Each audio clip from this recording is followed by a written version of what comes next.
Agora, para falar sobre os avanços da tecnologia na educação. E a inteligência artificial, hein? Como é que ela pode ser aplicada na educação?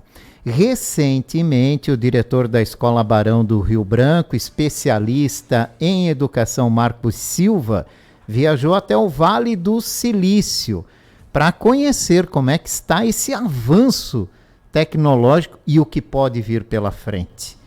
E aí, professor, encontrou muita novidade lá? Bom dia. Bom dia, Jorge, a todos os ouvintes da Band Itaberá.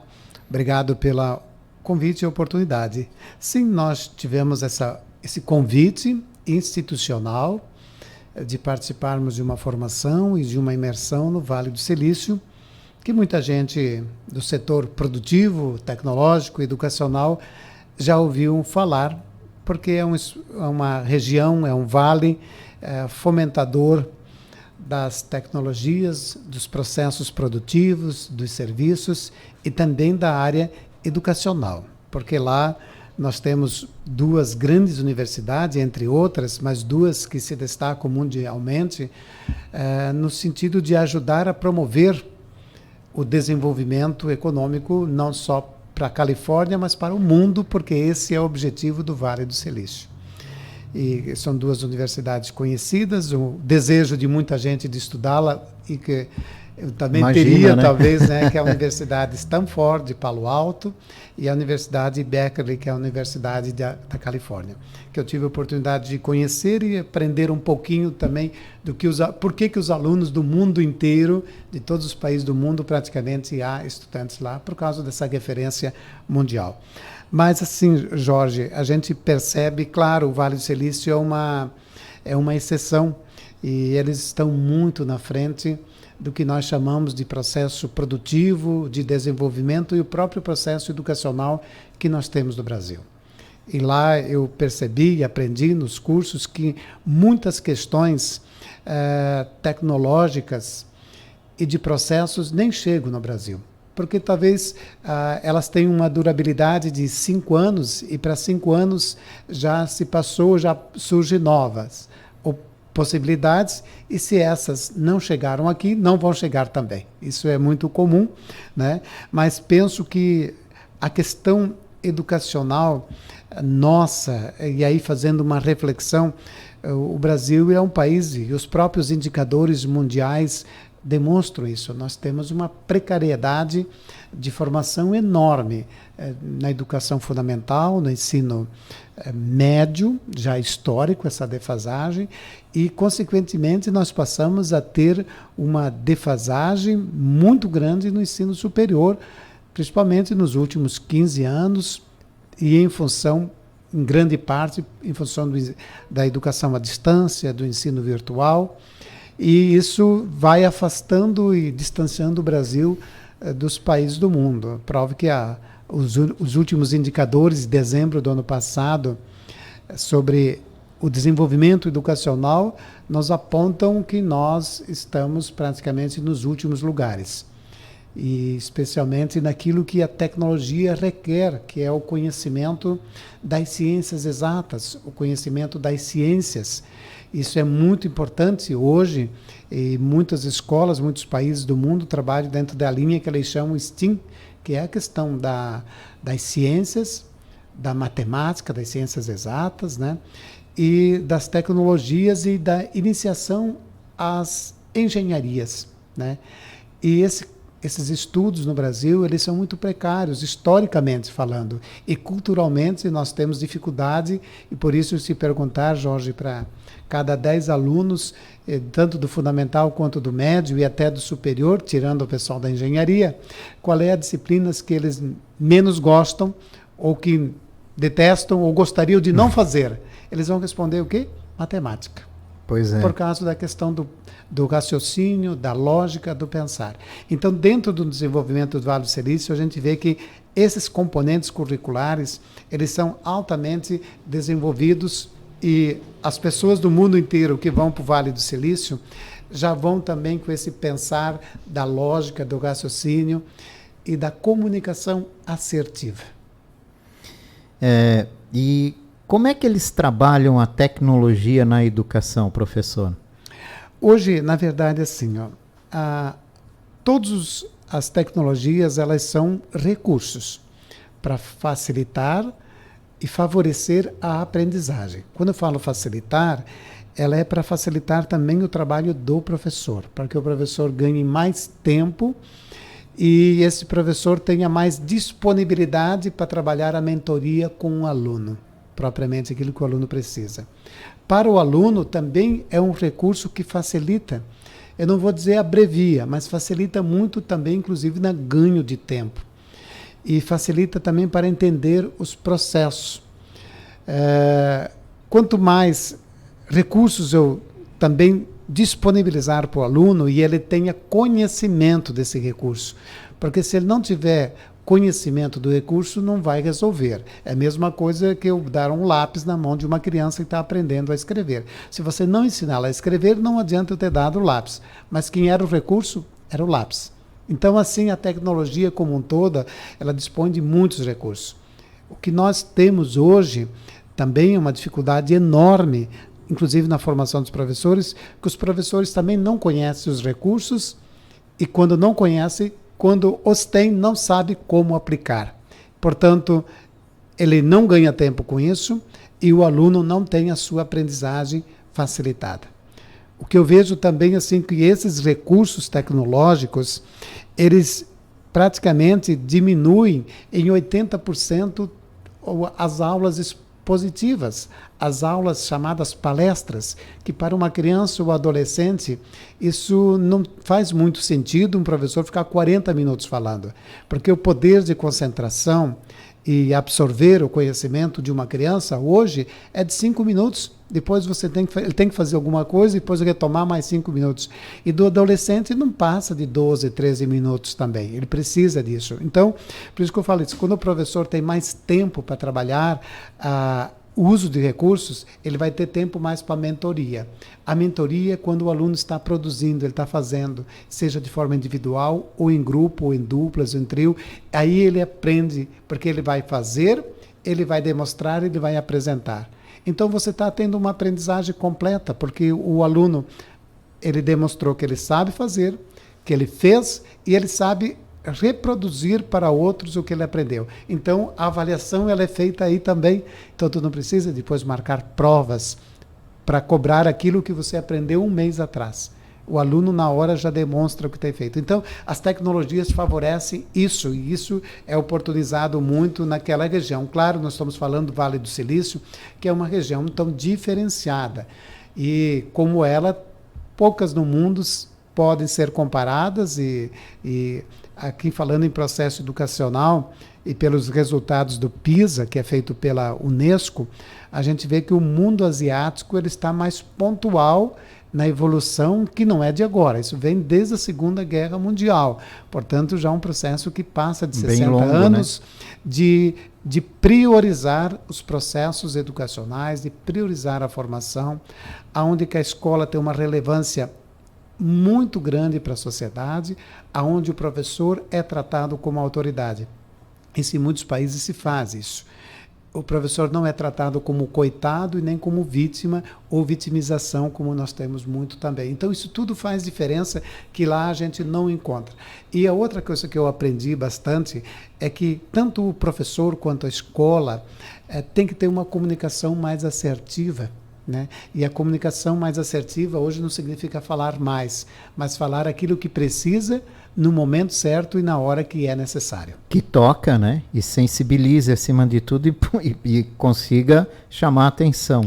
Exatamente o que nós chamamos então de uma aprendizagem significativa. A aprendizagem significativa é aquela que você de fato aprendeu e tu não vai decorar para fazer uma prova depois. É, bem isso aí. Agora, o senhor vê que a gente pode adotar um caminho semelhante e evoluir na questão da educação. Vou dar um exemplo aqui do ensino médio, que nós estamos falando de novo ensino médio. Já faz um bom tempo que a cada ano parece que tem uma novidade no novo e a gente patina e não sai do lugar. Cada vez mais adolescentes estão desistindo da continuidade do estudo. Na verdade, né, Jorge, Lá em 2016, 2014, começou a se falar nessa novo ensino médio para estimular a questão da aprendizagem, e é um vácuo muito vazio que existe no processo formativo do Brasil, a tal do ensino médio, já de muitos anos. E aí se estudou durante 2 anos a questão da constituição de uma lei que determinasse isso. Bom, aprovou a lei em 2017 e demorou 5 anos para ser aplicado. 1 ano e meio depois da aplicação, o novo ensino médio não vingou. Por que não vingou?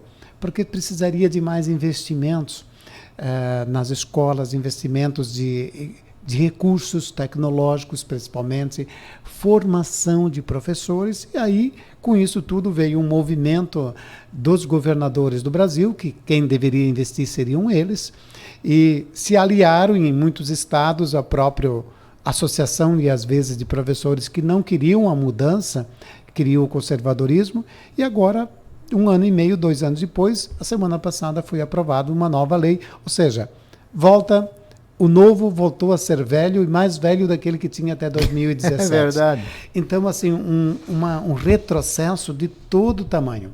Claro que assim, o que eu vou dizer? Jorge, isso no setor público.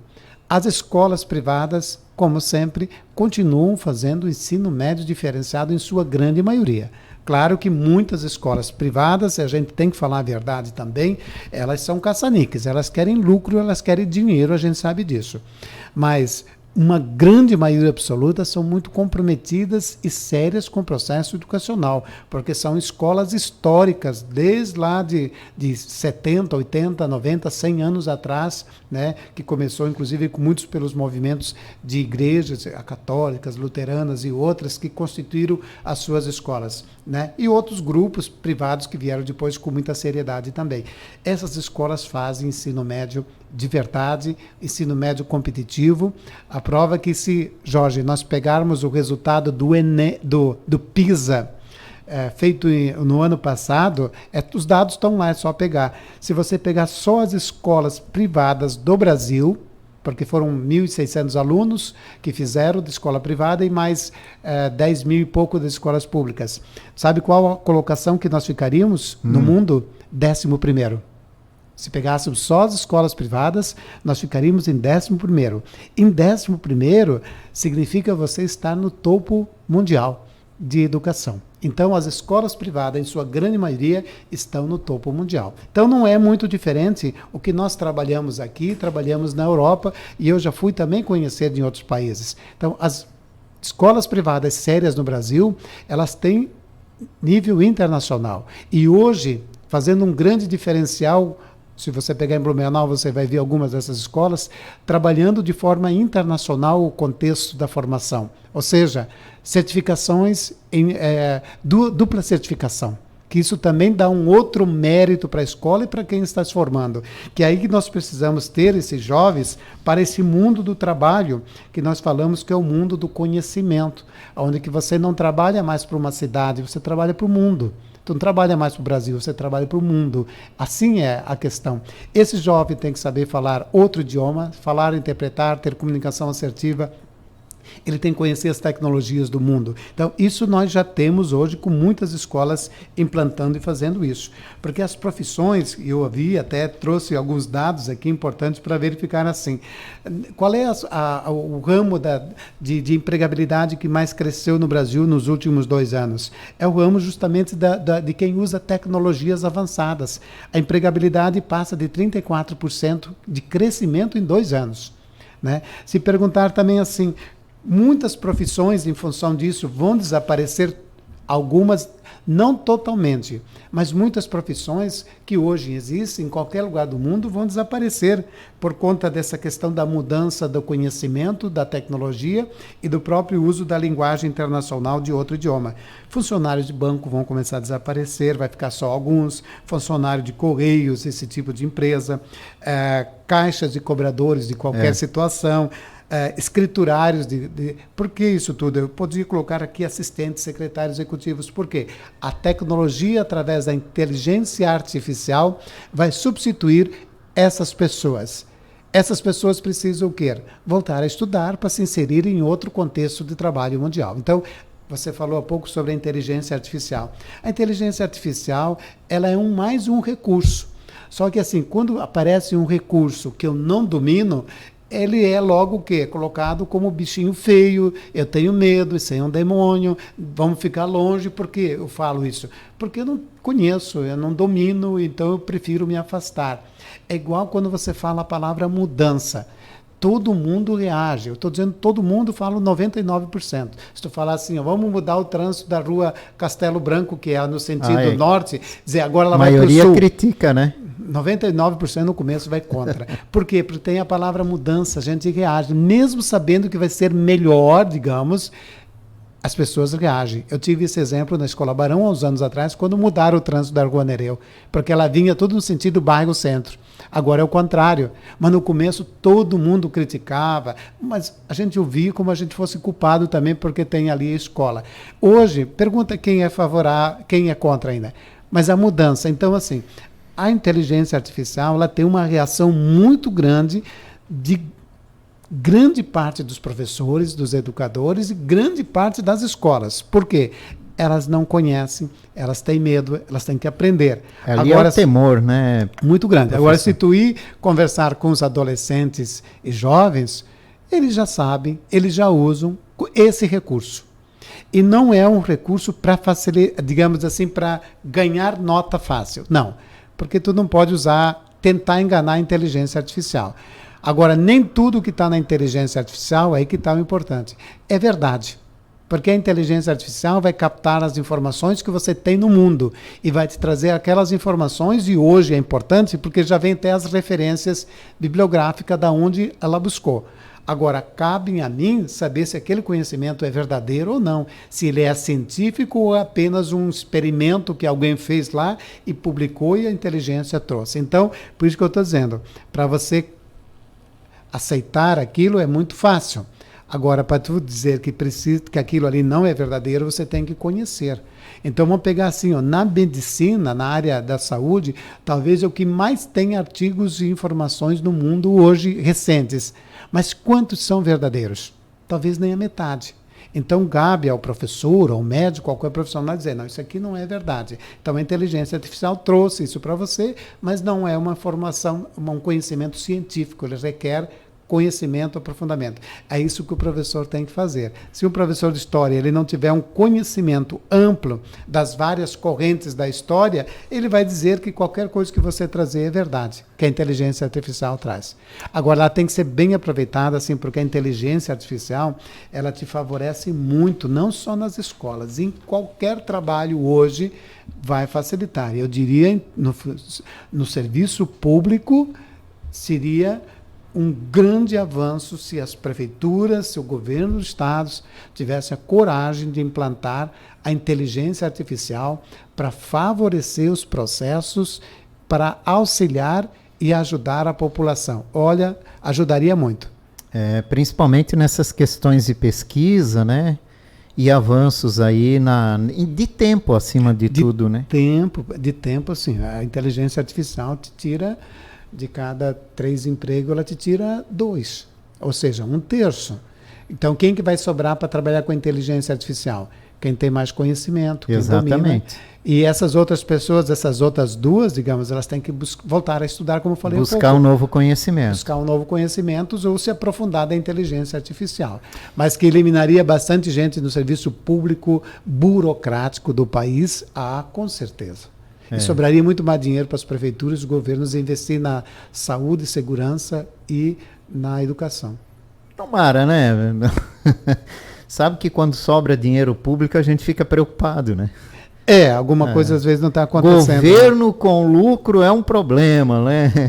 Porque o dinheiro, em tese, ele tem que ser sempre reinvestido para o bem comum esse é o princípio de quando se criou o Estado, né? Lá atrás, quando Platão, agora eu confundi se é o Platão ou Aristóteles, mas um dos dois quando falou que o Estado foi a melhor coisa que o homem inventou. De fato, sim, desde que ele esteja para serviço do bem comum. Siga aquilo que foi determinado lá no início, né? Mas a inteligência artificial, ela vai chegar, não tem como não chegar nas escolas, né? E é possível utilizar de uma maneira prática e eficiente na educação? Sim, eu acredito que sim. Desde que a gente, nas escolas, os professores tenham um pouco de conhecimento. Eu vejo assim, ó, E aí a gente esbarra na formação do professor também, né? formação, mais uma vez, do professor. Porque assim, ó, os professores, eles têm que ter uma formação contínua permanente. Isso não está acontecendo. Algumas escolas privadas maiores de poder de investimento, elas fazem isso, né? Isso fazem todos os anos. Nós fizemos, né? A nossa escola, por exemplo, está pagando 2 cursos de pós-graduação para professores agora, né? 70 professores em plurilinguismo e uma outra em inovação. Mas uma escola pequena não vai fazer esse investimento. E escola que visa lucro também não vai fazer isso, porque ele vai dizer que é você que tem que... Mas quem tem responsabilidade educacional vai investir muito dos professores. Algumas escolas fazem isso e é muito importante os pais também saber de quem são as instituições que investem no seu próprio profissional. Como uma empresa qualquer, ela faz a formação para os seus profissionais todos os anos, seja na parte de atendimento, em qualquer área. Mas a inteligência artificial, digo assim, ela vai facilitar muito a personalização da aprendizagem, né? Porque cada um tem um ritmo. E a inteligência, através dos processos, vai ajudar. A questão da inclusão hoje, a inteligência artificial vai ajudar muito.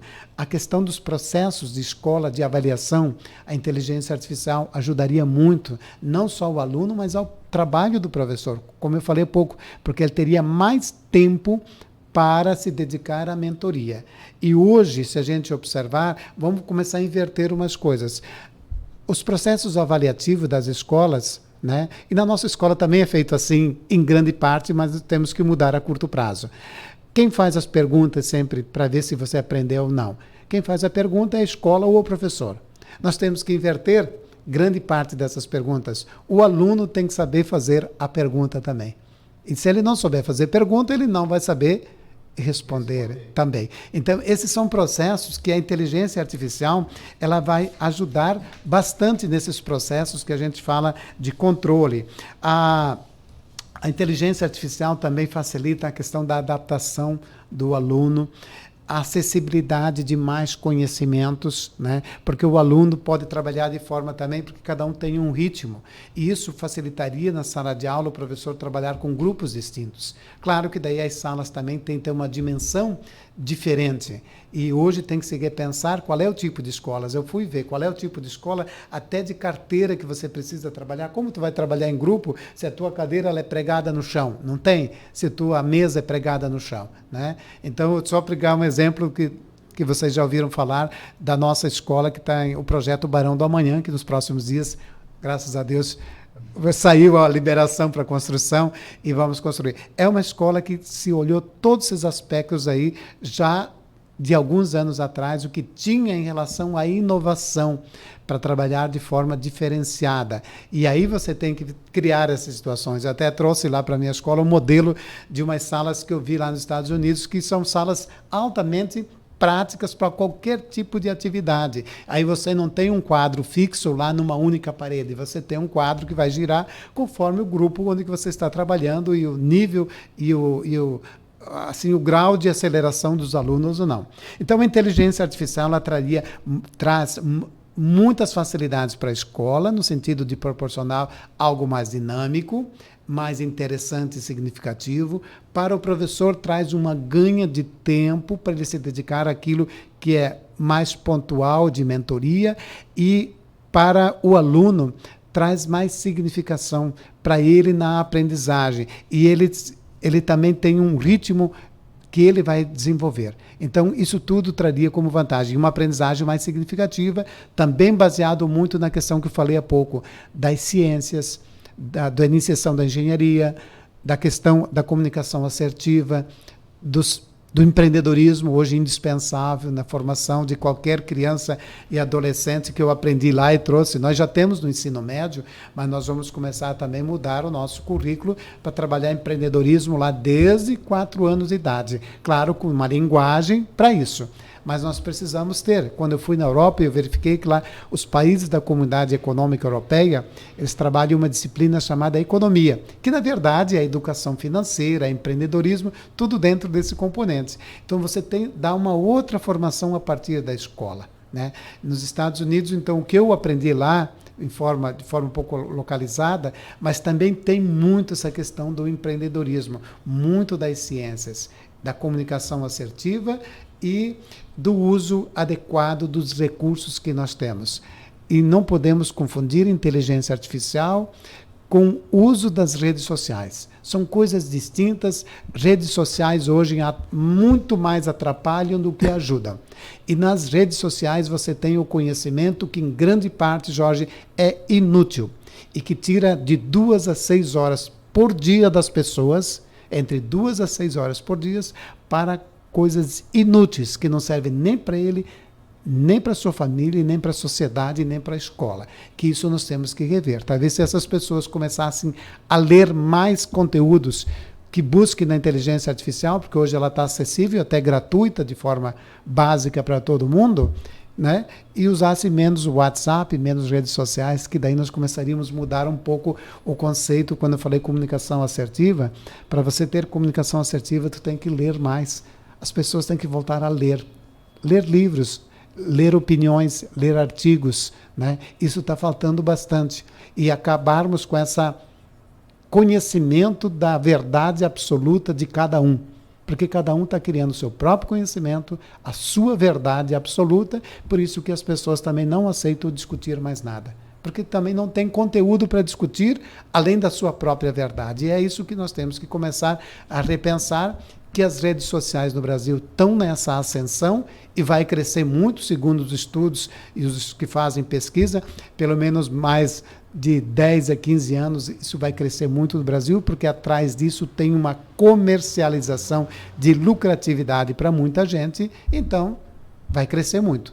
Mas que em outros países isso já está muito estabilizado. Eu não vi pessoas usando celular lá na escola que eu fui. Muito pelo contrário, eu vi um mural numa escola dizendo, olha, no tal dia os alunos precisam trazer o smartphone porque vai ter uma atividade. Estava lá no mural da escola, naquele dia. Quer dizer, planejamento da escola, planejamento do professor. É isso que a gente tem que evoluir, né, professor? Obrigado pela participação do senhor. Sempre é importante a gente discutir a educação. É por ali que a gente vai conseguir evoluir, né? Pode ter certeza que o mundo vai mudar a partir das pessoas, mas essas pessoas têm que passar pelas escolas, e nas escolas nós precisamos ter bons professores e nós precisamos ter governantes, prefeitos, governadores e governantes gerais que acreditem que o único processo para transformar a pessoa, a sociedade autônoma, livre e com cultura é passar por um processo de educação condizente e de boa qualidade. É isso que a gente precisa. Somando-se a isso a questão da saúde e a segurança que as pessoas precisam ter também. Muito obrigado pela oportunidade. Marcos Silva, diretor da Escola Barão do Rio Branco, especialista em educação, falamos sobre avanços da tecnologia na educação.